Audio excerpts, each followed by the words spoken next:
नमस्कार, मेरा नाम रिमझिम है और आप प्रभा साक्षी न्यूज देख रहे हैं।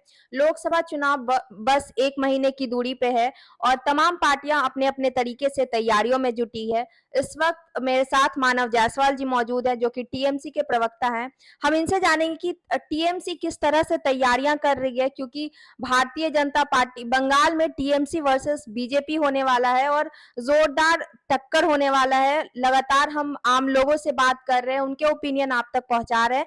फिलहाल हम ये जानने के लिए आए हैं कि टीएमसी किस तरह से तैयारी कर रही है, कितने तैयार हैं आप? देखिए, सबसे पहली बात है कि भाई ये जनता 2024 में जनता वर्सेस बीजेपी की लड़ाई है। ये ना कि टीएमसी वर्सेस बीजेपी की है, ना किसी पॉलिटिकल पार्टी वर्सेस बीजेपी की। ये देश वर्सेस बीजेपी की लड़ाई है। और जहाँ तक बात है देश की सेवा में, देश को सुरक्षित करने के लिए, तो ममता बनर्जी और हमारे नेता श्री अभिषेक बनर्जी ने पहले ही आगाज कर दिया है। आपको पता है कि 10 मार्च को जिस तरीके से जन गर्जन जब हुआ 11 मार्च को, उस समय दीदी ने 42 के 42 जो हमारे कैंडिडेट थे उनको, उनके साथ उन्होंने वॉक करी। एक वॉक हुआ, प्रदर्शन हुआ और पूरे जनता के सामने, लाखों लाखों की भीड़ के सामने पहली बार इतिहास में किसी पॉलिटिकल पार्टी ने इस तरीके से कैंडिडेटशिप दी है। ये अपने आप में एक ऐतिहासिक और सबसे बड़ी चीज जो दिखाता है कि हम तैयार हैं। अब दम है तो आओ मैदान में। आज हमारे नेता अभिषेक बनर्जी ने 150 घंटे हो गए, उसके पहले उनको चैलेंज किया था बीजेपी को डिबेट करने के लिए, भाई मनरेगा और आवास योजना के कौन कौन से पैसे आपने दिए, आप व्हाइट पेपर लेके आइए, आप वो कानूनी कागज लेके दीजिए हमको कि भाई हमने इतने इतने समय में इतने इतने पैसे दिए। बीजेपी पछाड़ चुकी है, बीजेपी के पास कोई मुद्दे नहीं है। आज मोदी जी को सिर्फ हिंदू मुस्लिम करना पड़ रहा है। आज वो मुसलमानों की बातें कर रहे हैं, हनुमान चालीसा की बातें कर रहे हैं और नमाज की बातें कर रहे हैं। तो ये दिखाता है कि बीजेपी कितनी कितनी करप्ट हो चुकी है, माइंड उनकी बैंकरप्ट हो चुकी है, दिमाग में उनके पास कुछ नहीं है, उनके पास कोई भी मुद्दे नहीं है। बंगाल ने चुन लिया है कि उनको दीदी को लाना है। आज 42 में से 35 प्लस सीटें हम लेके आएंगे, बीजेपी 5 सीटें भी नहीं ला पाएगी। बिल्कुल। टीएमसी ने अपने 42 कैंडिडेट को जमीन पे मैदान में उतार दिया है। सीट शेयरिंग को लेकर बात चल रही है और ये आरोप लग रहा है कि इंडी अलायंस को कहीं ना कहीं कमजोर हो चुका है टीएमसी के वजह से। इस पे क्या कहेंगे आप? देखिए, इंडिया अलायंस जो है, हम अभी भी इंडियन अलायंस में हैं। यहाँ ये बात सही है कि हम कांग्रेस और सीपीएम से गठबंधन में बंगाल पे नहीं है, क्योंकि बंगाल में अगर भाजपा को हराना है तो कांग्रेस को और सीपीएम को टीएमसी का साथ देना होगा। जिस तरीके से हमने भाजपा को हराया है, मुंह की खिलाई है, तो वो कांग्रेस भी जानती है, वो सीपीएम भी जानती है। आज सीपीएम भी नहीं लड़ सकती अकेले, कांग्रेस भी अकेले नहीं लड़ सकती।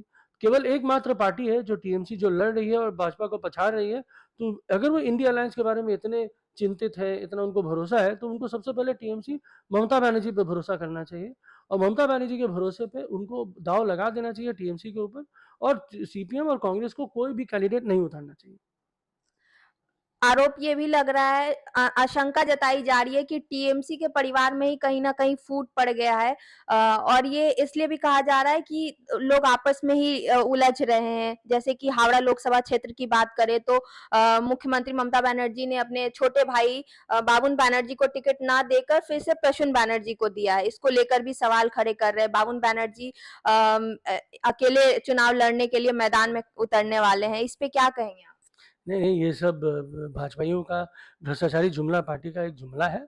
और जहाँ तक बावन बनर्जी को मैं जानता हूँ, वो दीदी ने उनको 2.5 साल की उम्र से पाला पोसा, अपने बेटे की तरह रखा है।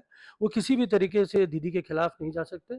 और जहाँ तक बात है, देखिए, एक बड़ा परिवार होता है, परिवार में हमेशा एक ज़रूरी है कि बर्तन रहेंगे तो बर्तन की आवाज़ होंगे, और यही तो लोकतंत्र है, यही तो डेमोक्रेसी है। और सबसे बड़ी बात है, दीदी ने जब बयान दिया तो उन्होंने दिखा दिया कि हम परिवारवाद में नहीं हैं। अब देश में आप परिवारवाद देखिए, सुषमा स्वराज की बेटी बांसुरी स्वराज, क्या किया उन्होंने? क्या उनकी क्रेडिबिलिटी है? कितने पॉलिटिकल पार्टी की रैलियां उन्होंने करी है? उनको आज एमपी का टिकट मिल रहा है, क्यों? क्योंकि वो सुषमा स्वराज की बेटी है। राजनाथ सिंह के बेटे कौन है, क्या करते हैं? आज धूमल जी के बेटे क्या करते हैं? ये जो ठाकुर जी हैं वो कौन है? आज अब मधुरा सिंधिया के बेटे ज्योतिरादित्य सिंधिया कौन है? तो ये लगातार मैंने जो के महाराष्ट्र के नेतागण हैं, शिंदे जी, ये लोग कौन है? परिवारवाद नहीं है। आज अजीत पवार परिवारवाद नहीं है। आज गोपीनाथ मुंडे की बेटी है पंकजा मुंडे, वो परिवारवाद नहीं है। तो परिवारवाद, देवेंद्र फडणवीस, वो परिवारवाद नहीं है। उनके पिताजी कौन थे? वो कैशियर थे। तो देखिए परिवारवाद के लिए भाजपा किसी को ना बोले, इतने अनगिनत उनके नेतागण हैं जो परिवारवाद में लिप्त हैं। परिवारवाद का सबसे बड़ा अगर एग्जाम्पल या किसी को सबसे बड़ा अगर आपको एक मैस्कॉट बनाना होगा तो आप अमित शाह जी के बेटे जय शाह जी को बना दीजिए कि भाई जिन्होंने क्रिकेट का बैट पकड़ना नहीं सीखा वो आज हमारे देश का क्रिकेट चला रहे हैं। विश्व का सबसे बड़ी हमारी जो बोर्ड है बीसीसीआई, सबसे बड़ी बोर्ड है, सबसे ज़्यादा अगर प्लेयर पूरे विश्व में किसी भी देश में अगर है तो भारत में है, सबसे ज़्यादा अगर मैचेस अगर किसी भी देश में खेली जाती है तो भारत में है, सबसे ज़्यादा टूर्नामेंट अगर किसी देश में होती है तो भारत में है, सबसे बड़ा टूर्नामेंट और पर्व की तरह मनाया जाता है आईपीएल, वो भारत का है। तो इन सबके पीछे अजय शाह जी क्या कर रहे हैं? वो एक मैस्कॉट है। तो भाई मैं चाहता हूँ कि बीजेपी को, जो भ्रष्टाचारी जुमला पार्टी है, उनको एक तो गले में भाजपा का जो लगाते हैं कार्ड, साथ साथ जय शाह जी का फोटो लगा लें और बताएं कि भाई देखिए हम परिवारवाद नहीं करते, हम परिवारवाद नहीं करते, हम परिवारवाद नहीं करते। हाल ही में मुख्यमंत्री ममता बनर्जी का एक एक्सीडेंट हुआ था जिसमें सर में चोट आई थी। कई लोग उसे विधानसभा चुनाव से लेकर जोड़कर देख रहे हैं, कह रहे हैं कि जिस तरह से उस वक्त लोगों के सेंटिमेंट को जीतने का कोशिश किया गया था, इस बार भी ये बस चुनाव को मद्देनजर रखते हुए ये सब किया गया है। इस पे क्या कहेंगे आप? देखिए, ये बहुत ही निंदनीय, बहुत ही दुखद है कि एक इकलौती महिला मुख्यमंत्री पूरे देश में है, उसको भी भाजपा पचा नहीं पा रही है कि नारी शक्ति से भाजपा को क्या ईर्ष्या है, वो भाजपा ही समझे। लेकिन जहाँ तक बात है, हमारी जो नेत्री हैं, उनको किसी भी सहानुभूति की आवश्यकता नहीं है।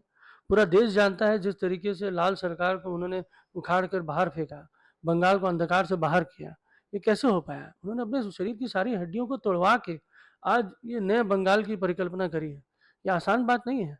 बहुत बहुत बहुत परिश्रम लगता है, बहुत संघर्ष लगता है, तब जाके आज ये काबिल हो सका है।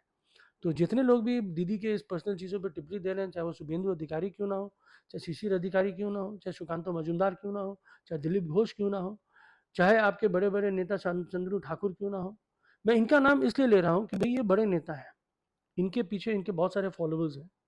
तो एक महिला अगर चोटिल होती है और वो दिखता है, उसको आप व्यंग करते हैं, उसके ऊपर कटाक्ष करते हैं, उसका मजाक उड़ाते हैं, साथ ही साथ उसकी एक महिला के बारे में सेंटिमेंट संवेदनाहीन बातें अगर बयानबाजी अगर आप करते हैं, तो ये आपकी बुद्धिमत्ता दिखाती है, आपके संस्कार दिखाते हैं, आपकी शिक्षा दिखाती है।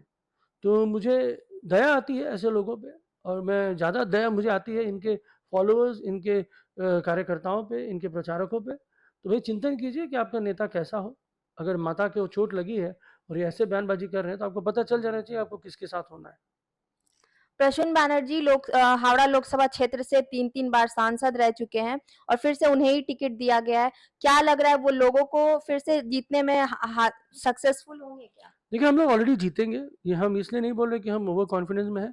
हमने जो कार्य का निर्वाह किया है, आज प्रसून बनर्जी जी हमेशा ही जनता के बीच रहे हैं। उनकी उम्र के हिसाब से भी उन्होंने कलकत्ता में रहते हुए जब से वो सांसद बने, उन्होंने हावड़ा में अपना घर ले लिया। हावड़ा में ही वो ज़्यादातर समय बिताते हैं। वो कुछ हैं आम लोगों से हम जब पब्लिक ओपिनियन कर रहे थे, तो कुछ लोग ये कह रहे थे कि वो आम लोगों के बीच नहीं आते हैं, शायद ही लोग उन्हें देखे होंगे।